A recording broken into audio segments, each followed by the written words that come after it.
Good morning. I want to share something I picked up from James Montgomery Boyce in his book, Come to the Waters. And it's from the book of Obadiah. It can be a little tricky to find because it's only one chapter. It's a grand total of 17 verses. You know, way back in the beginning, just outside of Eden, there was somebody who asked God, am I my brother's keeper? You know, it's interesting because we've turned that into a positive thing, talking about being our brother's keeper. But the reality was that Cain was trying to get out of being it. It's like, hey, you know, it's not my responsibility for somebody else. Well, here's what it says in the book of Obadiah, in verse 12. You should not have gloated when they exiled your relatives to distant lands. You should not have rejoiced when the people of Judah suffered such misfortune. You should not have spoken arrogantly in that terrible time of trouble. Well, here's what Boyce has to say, that it grows. There's kind of a seed. And the first thing is that we stand aloof when somebody else stumbles. It's kind of like, oh, yeah, well, you know, that guy, you know, I always kind of thought. I remember this preacher friend of mine that he said at one point when he was in Bible college, he didn't tell this guy this, but he's like, that guy's never going to amount to anything. And he was just honest. That's what he thought. Years later, that guy was a successful pastor, and he called him in to speak, and he said, I just want you to know, I so appreciated how you believed in me when I was in Bible college. This guy felt horrible about it. The reality is that in our hearts, sometimes we compare ourselves to other people, and somehow we get some perverse pleasure out of putting others down.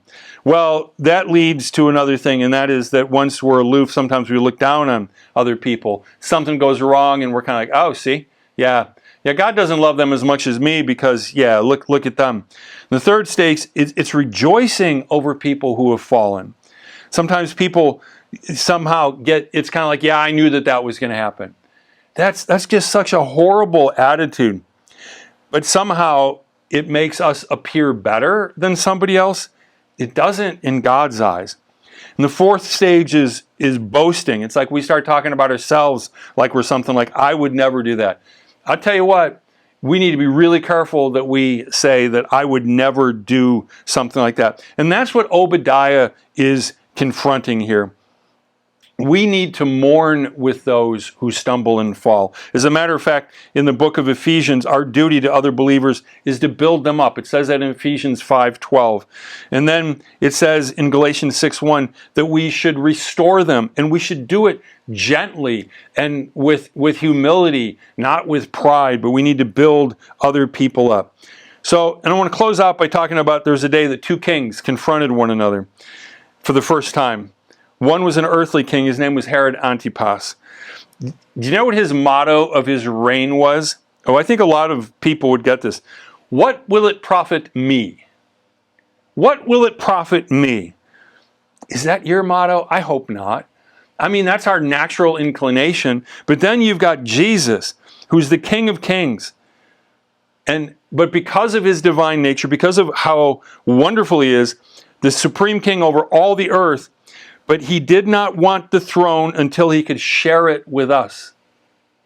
He tells us that we're going to reign and rule with him. He didn't want a shortcut to the throne. He didn't want to profit himself. He wanted to die, rise, and ascend to bless us.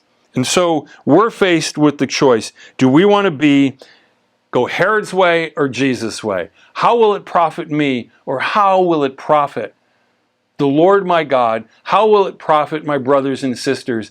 And if you see somebody who's stumbling, don't look down upon them. Lend them a helping hand. May God bless us to become more like Jesus and certainly less like Herod. Have a great week.